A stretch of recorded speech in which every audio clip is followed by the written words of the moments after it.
I love IT. That's why we get people like Simon and others to do it for us. All right, good morning everyone. Welcome to the Manningham Business Network Open Meeting. Today we have Simon Barker from amisIT presenting, teaching us all things about cybersecurity and how to keep our IT safe and our lives a little bit more protected.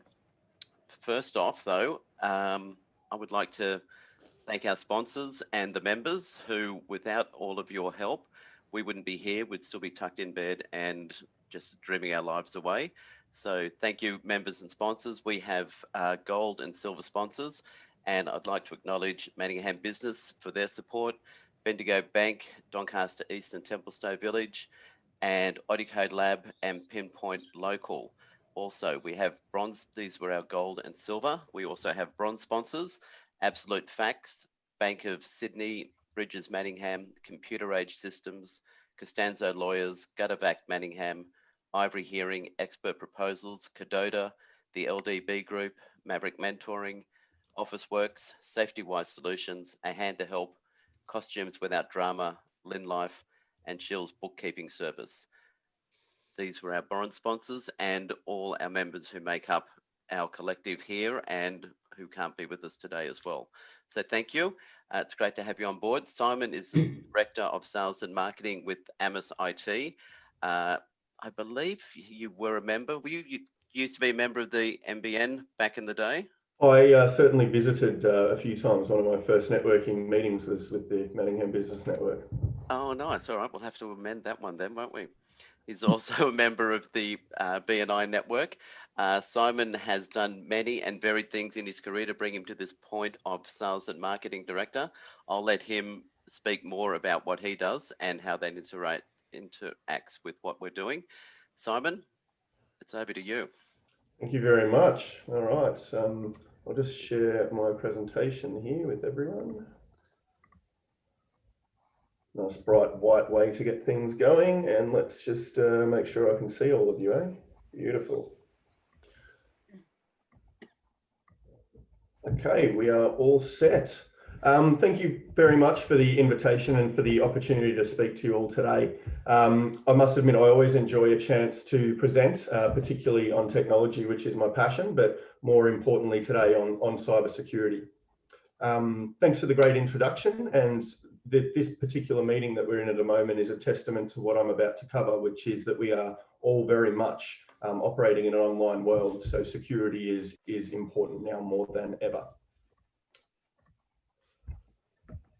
As you hopefully all know by now, my name is Simon Barker and the company I represent is amisIT. So we're outsourced IT partners for business, celebrating 10 years this year actually. So we started up business in 2010 and we had a little bit of an idea. We wanted to evolve the way that technical support and partnership worked in business and the way that it was brought to Australian businesses.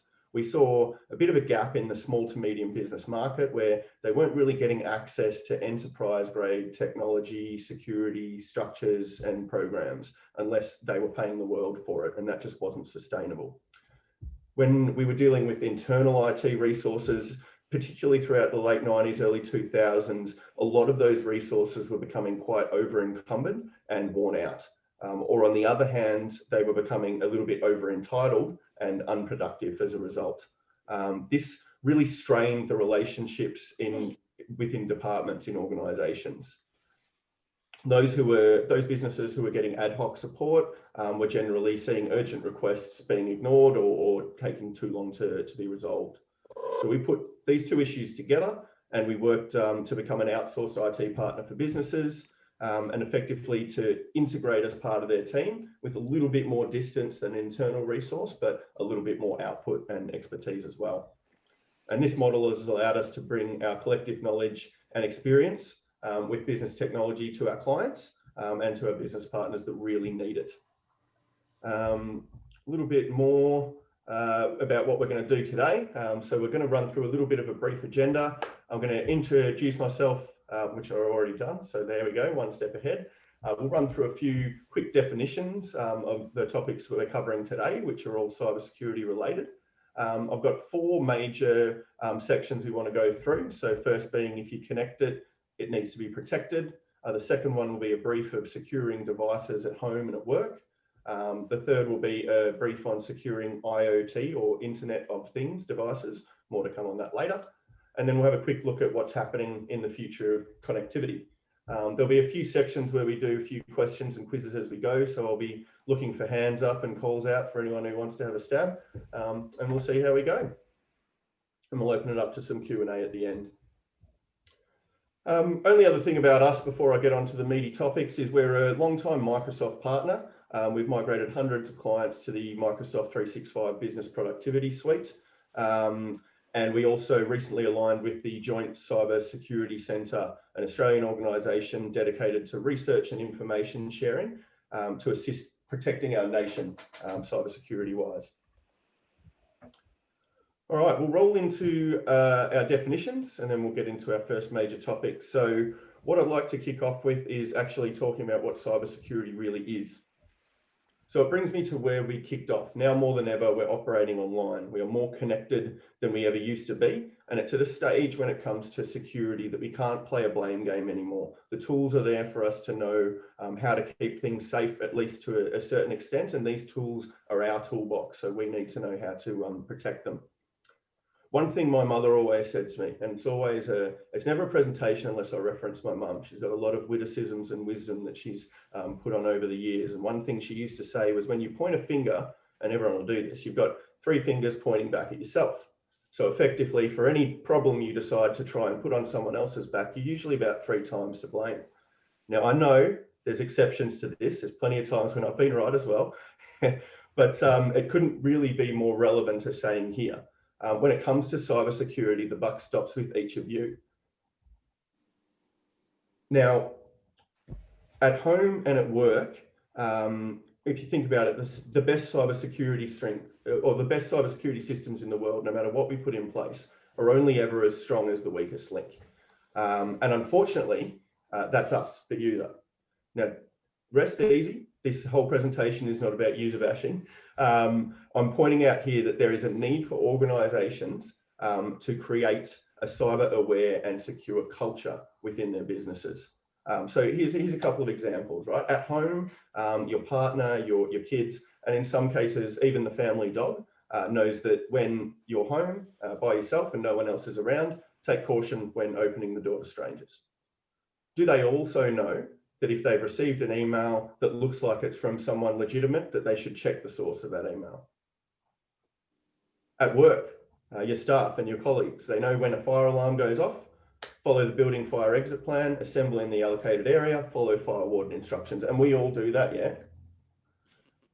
However, do they know that when they're using their mobile phone, when they're traveling and they're connecting to unsecured networks, that hackers have the ability to glean their protected information? These principles aren't groundbreaking. They're actually becoming quite commonplace in the modern day workers' common sense toolbox. What I'm hoping today in this presentation is to convey a few more of these tips and tricks that you can apply at your home in your everyday lives and at your work to make your world and the world of those around you more secure. So when it comes to cybersecurity, what it is and what it has to do with is cybersecurity is what we do to protect our systems, our networks, and our programs from digital attacks. These digital attacks are usually aimed at certain things. They're usually aimed at accessing, changing, or destroying your sensitive information, extorting money from the users that they target, or interrupting normal business process, which is fairly standard. When it comes to implementing effective cybersecurity, there's a few things that you need to look at. And these days, it needs to be a multi-layered approach. You can't just stick antivirus on your computer and go, sweet, that's all taken care of. There's a lot more to it than that. So when it comes to cybersecurity, you've got to look at 3 major components. In an organization, it's your people, it's your processes, and it's your technology. So when it comes to your people, users need to understand what it is they're complying to and to comply to those rules. Basic things like choosing strong passwords, being wary of attachments in emails, checking the sources of emails, making sure everything's backed up, and where possible, putting in a second factor of authentication to systems.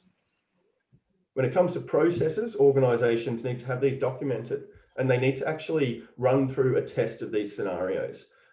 These scenarios will be how to deal with both attempted and successful cyber attacks. What organizations need is a process that can help them to identify potential attacks, to protect their system, to be able to respond to threats, and how to review or to recover from a successful attack. This is a document that you need to run through as an organization periodically and test, like a fire drill, something that you do every 6 months, 12 months to make sure that it's up to date and relevant. And then finally, the technology. Technology is essential to giving individuals and systems protection. The main things that you need to protect technology-wise are the actual devices that people use, so your computers, your smartphones, your tablets, your routers, etc. The network itself, and then in these modern days and times of operating, it's the online accounts, the cloud. Plenty of things that we can use at an endpoint, your antivirus programs, etc. But there's a lot of high-tech firewalls and other things that you can put in place these days for that extra level of protection. But it's about assessing what is most relevant to you. I thought we'd go through a couple of quick types of cybersecurity threats, just to give a bit of basics. So phishing is the first one, and that's not catching trout down on the Murray. This is where organizations or hackers effectively try to bait you to revealing information. So the most common way these are done is through emails, and these emails are designed to resemble reputable organizations or sources. The idea here is to trick users into revealing information or providing information. These are the most common type of cyber attacks, and the best defense to these is education. The emails are getting smarter and more difficult to actually determine the difference between a real and a fake email. So it's about knowing the differences and being able to spot those. Ransomware is a type of malicious software, big from 2009 onwards.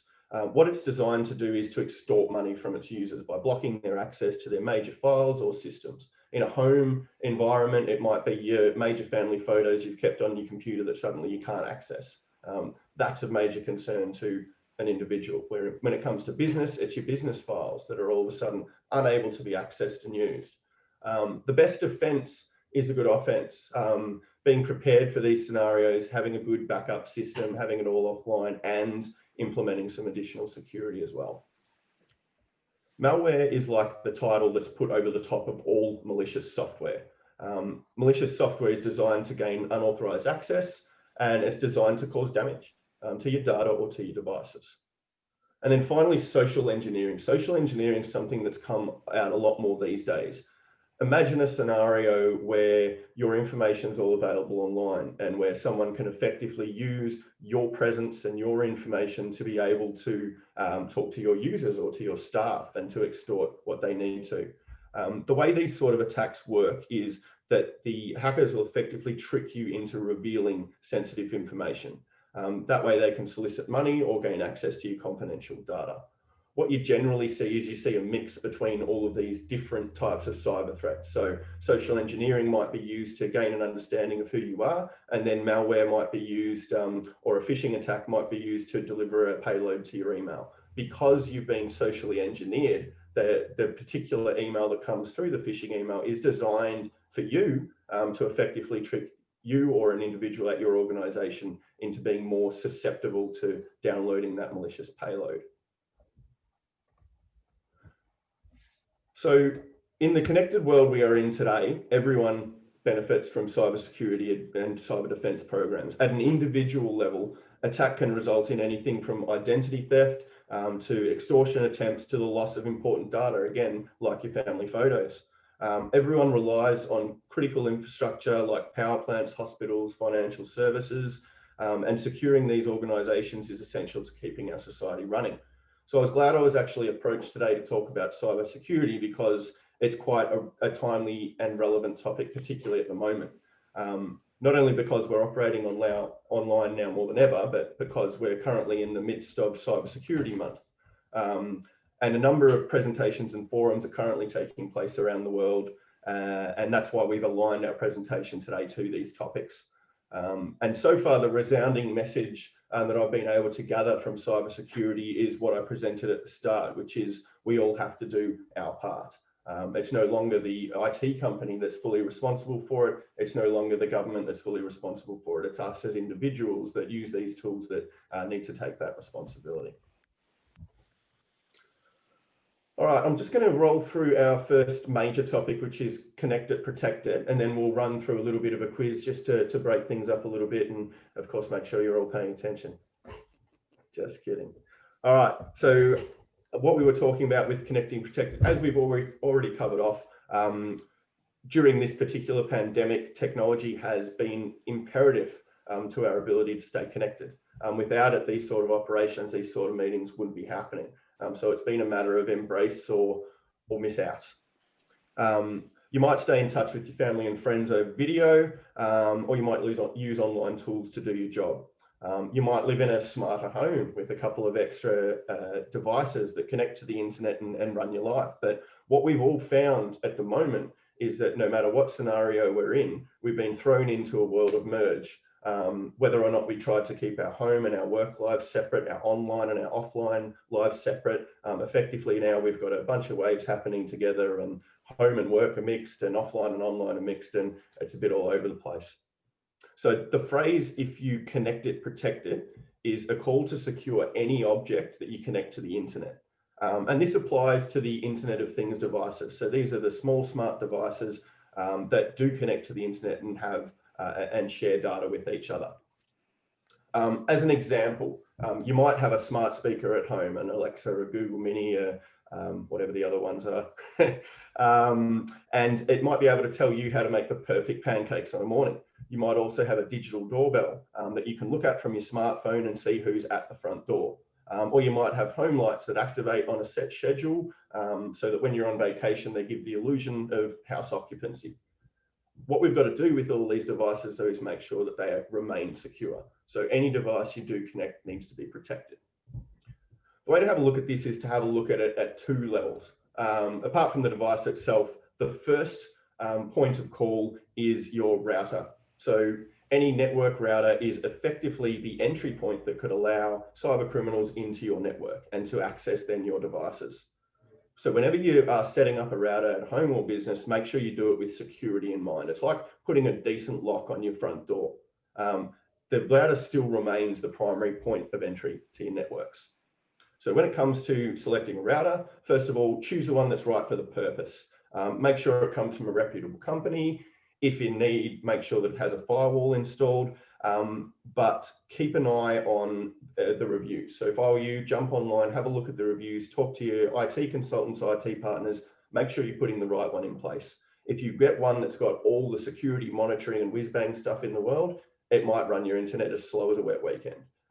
You could get one with none of the security stuff. Your internet might be really fast, but is it really secure? The key here is getting the right balance between what you need usability-wise and what you need security-wise. Other thing with routers is every single router pretty much comes with a default username and password. Change it straight away. You'd be surprised how many organizations I've gone into where I've said, what's your password for your router? They haven't known, and I've used default admin, and I've got full access to the router. Sure, it's not accessible remotely, but as soon as I get access to that network, I can do what I want.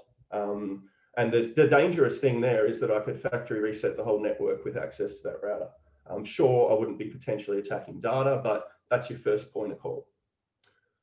Next one is when you're setting up like a wireless network in your organizations, use appropriate encryption. If you're doing it at home, test your devices. So set it up the most secure way possible and make sure everything can connect. Obviously do this on a weekend, otherwise you'll be spending all your work time fiddling around with technology, and that's where we come in. But test it. That's the easiest way that I can explain it. Put something in place, test it out, make sure it's good. If you're not certain, consult with someone who knows. And then finally, believe it or not, routers need to be updated and need to be updated fairly regularly, depending on the brand. Quick show of hands, how many people have updated their router software recently? Beautiful. It's actually good to see a few hands go up, so that's fantastic. Do people know randomly and readily when their software is available for update on their routers? Probably not. So it's a matter of checking your router, checking the manufacturer's page, and just keeping an eye out for it. And if you're not sure, ask for help. Rest assured, plenty of people do. It's not an uncommon thing to ask for a bit of help. All right, account level protection we'll cover off quickly, then we'll go into a few questions to keep things interesting. Accounts, when it comes to accounts, use unique passwords, make them hard to crack.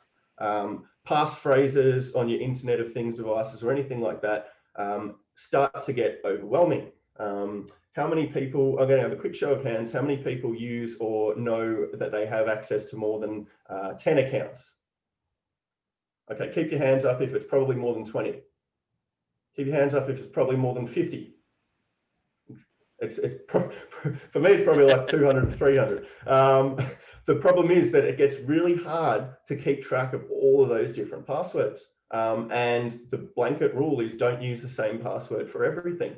So how do you keep track of these sorts of things? Well, believe it or not, you set up a password manager. There's a few around. One of the most common ones, or one of the ones that I use, is called KeyPass. You just make sure you remember the password for that password database, otherwise you're in a world of hurt. Next one is, again, as we've said, not using the default username and password where possible. So make sure that if there is a default, that you can try and change that to something else. And then finally, multi-factor authentication. So that's that second factor of authentication that allows you access. So as an example, one thing I often say to my clients is that my email is very secure. If someone wanted to get access to my email, first of all, they'd need to hold me down, torture me, and grab my password. A little bit more, but sure. Then what they'd have to do is cut my hand off and take my phone, because they'd need my biometric access to my phone, then the phone itself, to be able to multi-factor into my accounts. So I'm hoping I'm fairly safe. I'd be really worried if someone got that far with me though. Here we are in 2020 though, and for the last 7 years running, the most common password is still 123456. The second most common password, it's distant cousin 1234567889. The third most commonly used password in 2020, QWERTY. And at number 4, the age-old favorite, all in lowercase, password. So whilst we might have come a long way, security is still catching up. All right, I'll take a quick moment now to ask a couple of questions. So we'll see how we go with this, and maybe Peter can help me with a quick show of hands for who has their hand up first. So the first question is, what component of a network is referred to as the primary gateway to a network? Susan? Router. The router, yes, excellent. I saw a hand there. I was quick enough to do that. Yep, well done, doing my job now for me. Sorry, Peter. This gallery review works really well. All right, how often should you update your router's firmware? When it asks you to. That works, yep, when it asks you to, or if you've got the time and the knowledge to proactively keep an eye on that manufacturer's website for updates. And then finally, what was the most commonly used password of 2020? Ken. Ken. You got to unmute, Ken. Yeah, that's the one. He's signing it. Beautiful. 1, 2, 3, 4. 1, 2, 3, 4, 5, 6. That's correct. So very nice, easy stuff. All right, we'll roll on to our next section, which is probably a bit more relevant to us at the moment, which is securing devices at work and at home. Quick drink of water. I've realised I've just been talking. All right, so as we covered off, this pandemic has really brought around a lot of changes. It's changed the way that we're interacting, and a lot of us are working from home. And what that means is, as we said, is that the blurred, or the lines between our work and our home, our technology and our online and offline have all been blurred. So the key here is a lot of us are using personal devices at home to access work resources. A lot of business owners are probably using their own business computer, but what we've had now is an introduced element of non-control. The personal devices that aren't covered by the business policies, procedures, systems and tools are now being introduced into the mix and accessing that data. So we've got to be careful now more than ever. So the key here is to, first of all, start at the system level. So keeping things as secure as possible.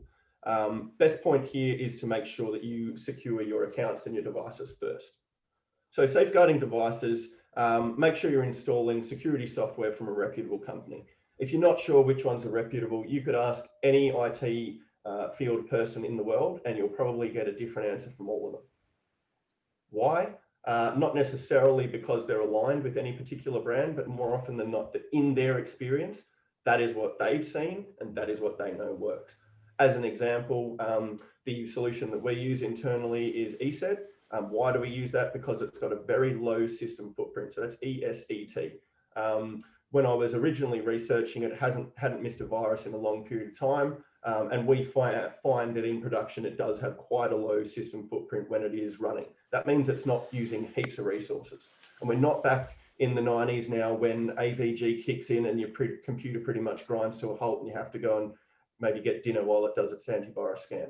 These days, the products are becoming becoming smarter, and they're effectively stopping things quicker without having to cause such of an issue to your computer's resources.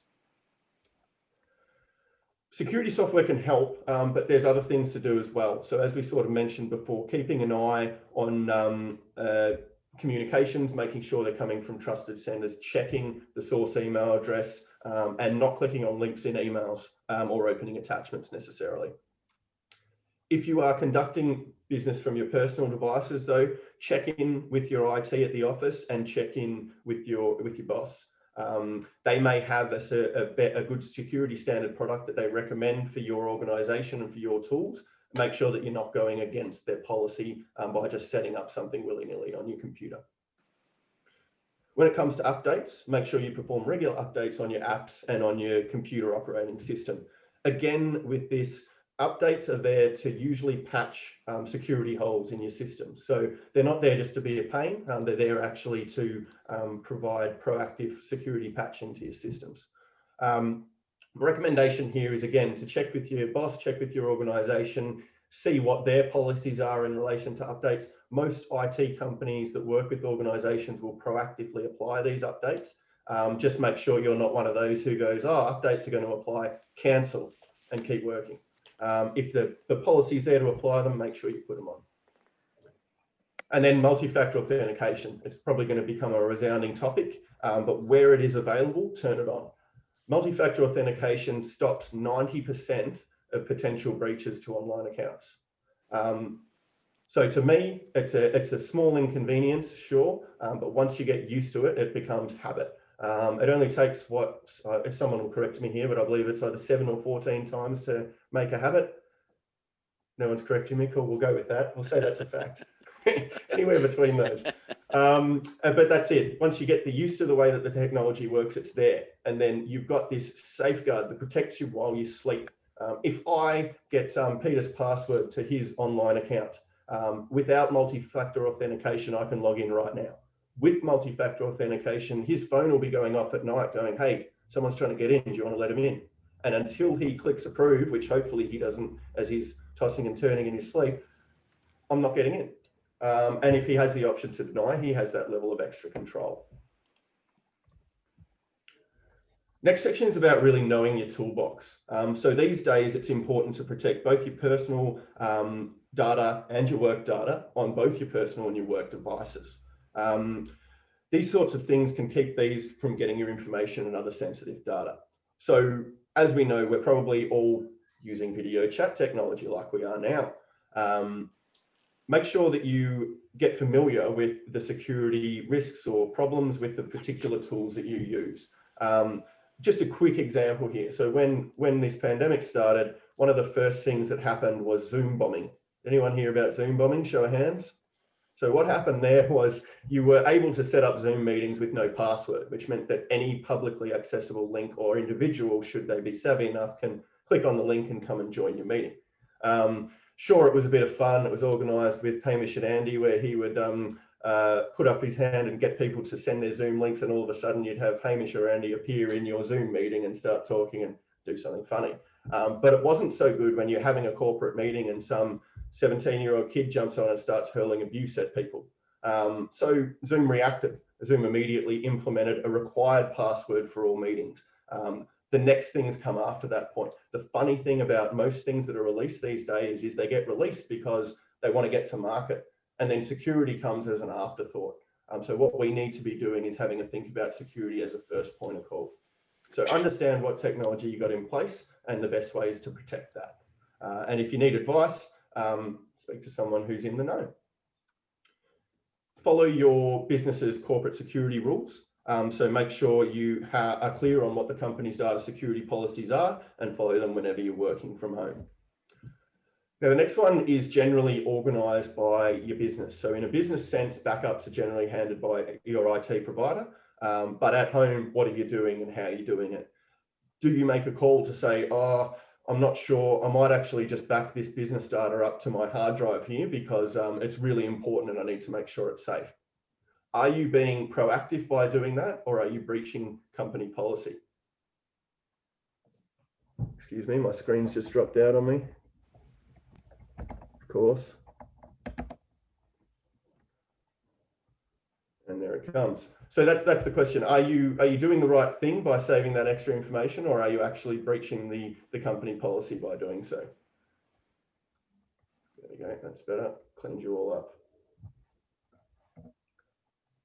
And then the final thing is to make sure you shield any extra sensitive information. So if you are working on things that involve client credit card details, tax file numbers, etc., talk to your boss, talk to your IT department, have a chat about whether or not an extra layer of security can be put on those documents.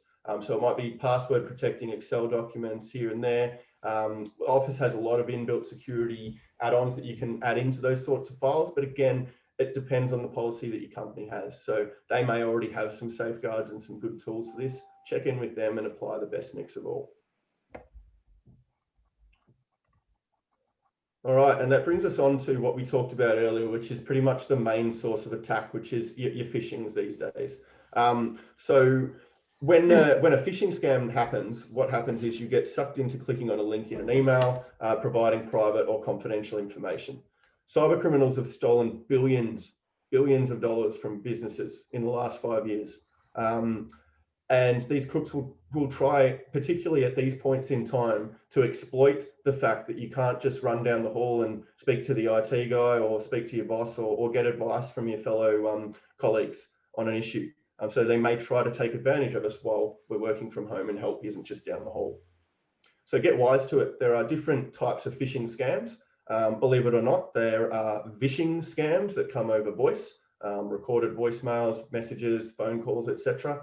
And smishing scams. What will the next one be called? Smishing SMS. So those ones that you receive text messages on. So get an understanding of what they are and how to stop each of those. We'll run through a couple of examples shortly.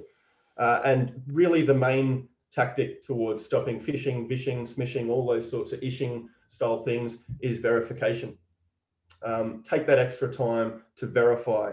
The common phishing tactic you see is you get a fake email from the boss asking you to deposit money into a new bank or to hand over some sensitive information.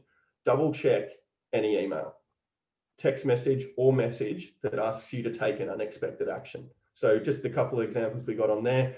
Boss asks you to move money, check with him, check with them, make sure that it's clean. New bank account details from the supplier, call that particular supplier up and have a chat, make sure that's the case. You get an invoice from a client and it's something unusual, pick up the phone, give them a call, have a chat. You've received something you think spam from a client, probably a couple of hundred other people have, and sometimes everyone just sits on their hands. But if you're the one who picks up the phone and says, hey, look, just got this email from you, it's pretty uncharacteristic. Is that a spam message? They may then be alerted to a problem that they've got that they can rectify before it gets worse. And double check all electronic requests and just apply caution as you do. All right, before we roll on to our next section, I've got a few questions. So we'll take a show of hands from the room. Peter, I'll get you to call out who you reckon's hand goes up first, and we'll see how we go now. First question I haven't actually covered in the content. It's just one I wanted to throw in there to see what sort of level of knowledge we've got. So in this scenario, you have a Mac and you definitely don't have to worry about any of this stuff because you have a Mac, right? And you can't get viruses. Is this correct? Lynn? Lynn?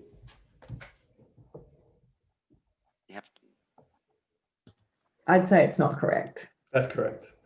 So whilst you can't get PC built viruses or Windows based built viruses, there are a lot of Mac viruses that have been developing. And regardless of the virus nature, you're still more than susceptible to phishing. You have email access on those computers, on those devices.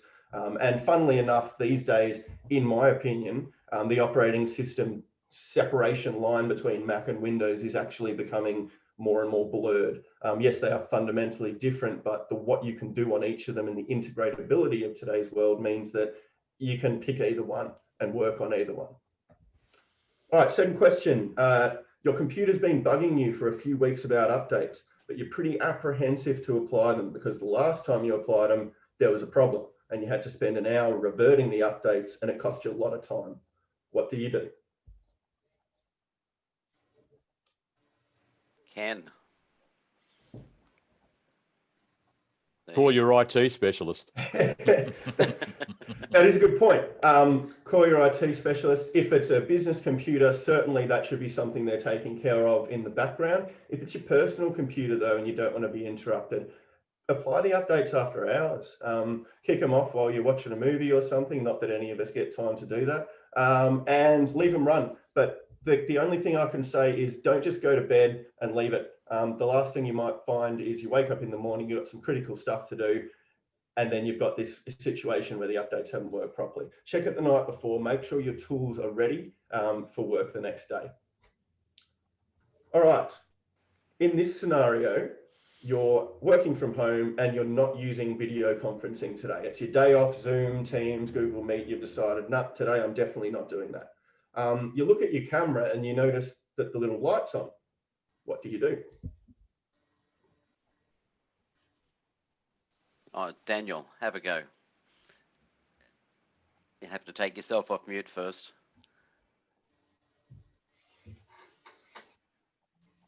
I was going to say, firstly, unplug it and then or cover over the camera and potentially the microphone if you need to, and then obviously call your specialist. Spot on. Absolutely. The other thing you can do is there's a little section down the bottom of Windows computers, which is called your system tray. You have the clock in the bottom right-hand corner, and generally any running applications sit in that little tray. Have a look for Zoom, Teams. Maybe you finished a call yesterday and you forgot about it and walked away and left it running. Other than that, what Daniel said is exactly right. Cover your camera. When you're not using your camera, in fact, cover your camera. There was a press conference that was run with Mark Zuckerberg, where in the background of the conference that he was giving, he had tape on his laptop's camera. Now, why would the founder of Facebook have tape over his camera? Unless there is that potential or risk for those devices to be activated. Now, I've seen movies up to the wazoo. There's a great episode of Criminal Minds where the hacker actually gains access. He's a consultant like me, be wary. And he gains access to computers by doing tech work, delivers a malicious payload, and has a situation where he can actually activate the cameras and then uses that for some sinister purposes. We won't go into that. But they're the extreme sort of cases. My recommendation with all this sort of stuff is, yeah, cover it when you're not using it. Some of these cameras will come with like a little lens cap you can just pop over the top. Other ones, it's just a matter of flipping something over. In this case, as we said, as Daniel said, spot on, disconnect it, speak to someone who knows what they're doing about it, check your system first, make sure you're safe. All right, scenario 4, you've accidentally deleted a whole bunch of documents from the work shared drive. What do you do? Resign. I think we had a hand up from Peter Trias there. Yeah, and Chris Martini, whoever gets off their mic first. I'm off, and I was going to say resign as well. That was Susan. Otherwise, run. Well, the other option is what we've been doing is contact your IT. So in a business sense, IT backups and disaster recovery is par for the course. If you are working with an IT organization, have a chat to them. Just say, hey, do we have a formal disaster recovery process? And if they look at you like this, you probably need to change IT. A formal disaster recovery process gets you through those times. It helps you to understand, right, this has happened. This is what we're going to do to rectify it. This is when we'll be able to be operating again. It's your business continuity. Without it, you're blind when these sort of situations happen. So rest assured, you're safe. Speak to your business first. The other thing you can do is just do a quick search on your computer for the name of some of the files you've deleted. You might find they've hit your recycle bin and you can just restore them straight back. All right, final one, and then we'll move on to our next section and move towards wrapping up. But you've received a phone call from the ATO, and it's an automated voice, and it says there's a warrant out for your arrest because there's some money that you owe the ATO. They say press 1 to be connected to someone to sort it out straight away, otherwise you're going to be shipped off to jail. What do you do? Daniel. Laugh. Laugh and hang up. Spot on. And hang up. Yeah, absolutely. Hang up. If you're really concerned, contact your accountant because they should know your position with the ATO. If you're super concerned on a personal level, contact the ATO yourself. But those scams are very common. Don't press 1 to be connected to someone. All right. Move on to our next section now. So we're talking about securing Internet of Things devices. So these are the devices that, yes, your computers, yes, your your tablets, your phones, etc. But it's your extra ones, your televisions, your watches, your Fitbits, your light globes, your cameras, your cars, your fridges. There's a heap of them these days, and they're becoming more and more commonplace. So what's our advice when it comes to these devices? First thing is do a little bit of a survey of your home. So start by making a list of all the devices you have around your house that connect to the internet. Consider replacing any old or questionable devices. Maybe you got one, a couple of years ago as a bit of a gimmick, like a little camera that looks at your, looks at your plant out back because you want to see that it's always being watered and looked after. But maybe it was just a dodgy manufacturer and you got it as a gimmick. Maybe if you don't use that anymore, look at just turfing it away or replacing it. When it comes to Internet of Things devices, first bit of advice is to choose reputable devices from reputable manufacturers. There's that many reviews available online these days. Sometimes you can read a review that says something's terrible, and sometimes you can read another review that says that same thing is great. Check your review sources, make sure you're using reputable sources for your actual reviews as well. Even better is the one step that none of us do, which is to maybe read the terms and conditions. See what you're signing up for when you set up that account on that device. Understand what they're doing with your data. Understand, for example, that if you use Uber as a rideshare service, that chances are your information's being passed on to others. It's actually part of, don't quote me on it, but I'm pretty sure it's actually part of the terms and conditions that your information can be used with their marketing affiliates. Some of it's opt-in, opt-out, but that's how these sorts of things start. Second one is with these devices, make sure you can set up your own username and password. So if they're all default credentials like we were talking about earlier, then they're more susceptible to hacking. Ideally, make sure that we can activate multi-factor authentication. The one that kills me here is there was a situation in the US not that long ago with an Amazon brand product, I think it was called Ring, which was a video doorbell intercom system. And what happened was hackers gained access to that system and started yelling abuse at residents of houses. And in one particular case, the hacker presented themselves as Santa Claus and ordered a 10-year-old girl to go into a room and start breaking things. This stuff it makes your skin crawl.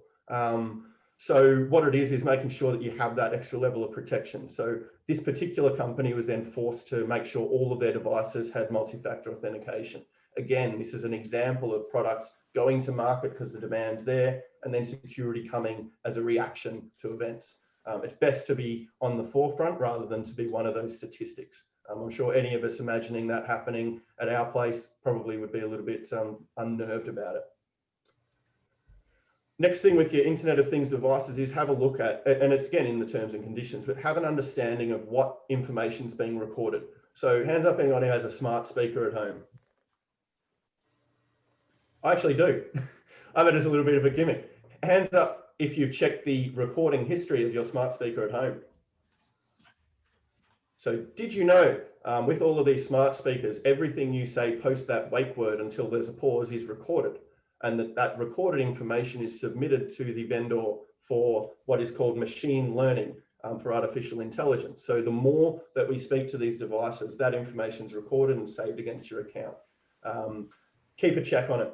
That's always the best thing to do. Understand where it's being stored, what information is being passed on. And if you're not happy with that, don't opt into the account or the product. And then finally, it's confirming the longevity of the devices and their updates. So understanding whether or not you've purchased this device and it's going to be supported for 5 months and then it's not going to receive any more updates. Find out how long that particular product's been around, and again, base it on the reputation and the reviews. And I know this stuff's a little bit scary, but the reality of the situation is why, the question that people have on their minds is, why do people do this? And the answer is unfortunately not going to put your minds at ease. It's because they can. There's nothing more to it than that. All right, we'll have a quick break and I'll do a couple of questions here and then we'll roll into our final topic and I'll get things rolled up. You found some really cheap smart lights from a manufacturer called We Do Bits and Things. Should you buy them? There's lots of heads going, no. Pretty much. Check the manufacturer, get an understanding whether or not they're reputable, make your decision from there. They could be new and it could be an upcoming brand, but it's your choice. And then understand what's the worst thing that having those lights in place could do. You've recently configured all of your outside lights to work with Alexa to turn on and off at a schedule. And you come home at midday when your lights are scheduled to be off, but they're turned on. What do you do?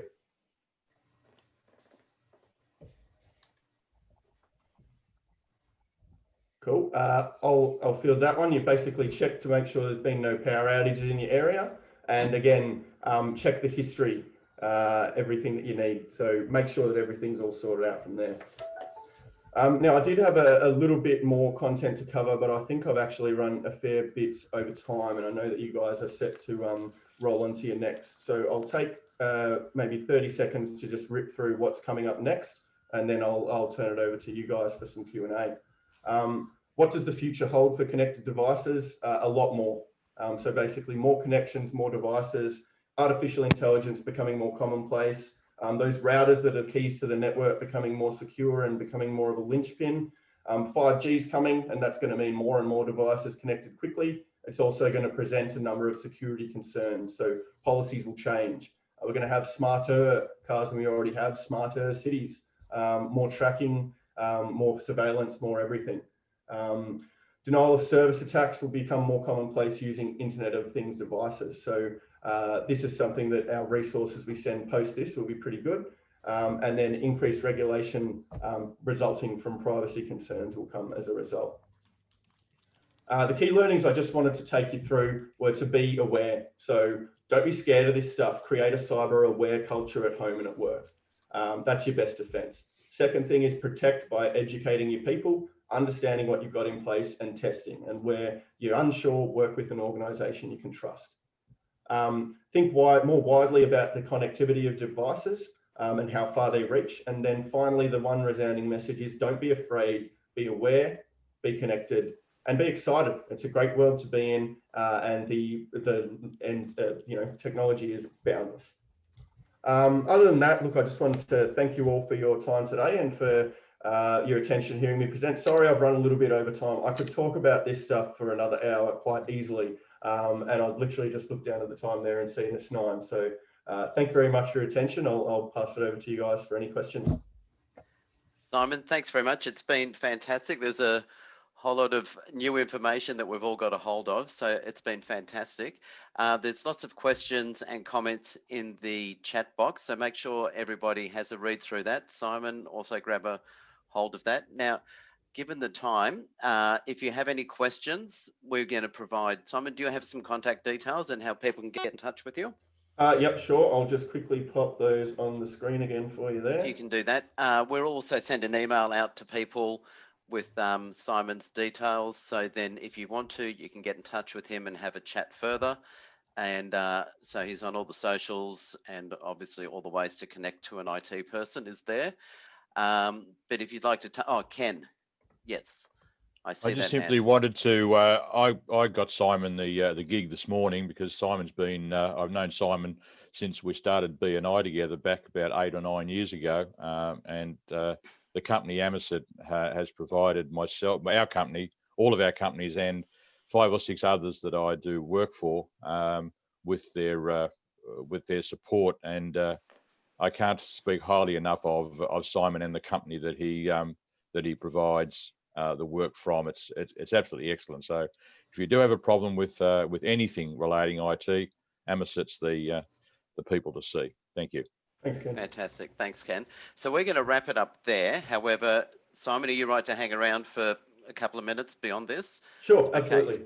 So we're going to wrap up the meeting now. If you need to go, that's fine. If you want to hang around and ask Simon a couple of questions, well, then that's great. Simon, if you can stop sharing your screen, we can get a bigger gallery view going here for people as well.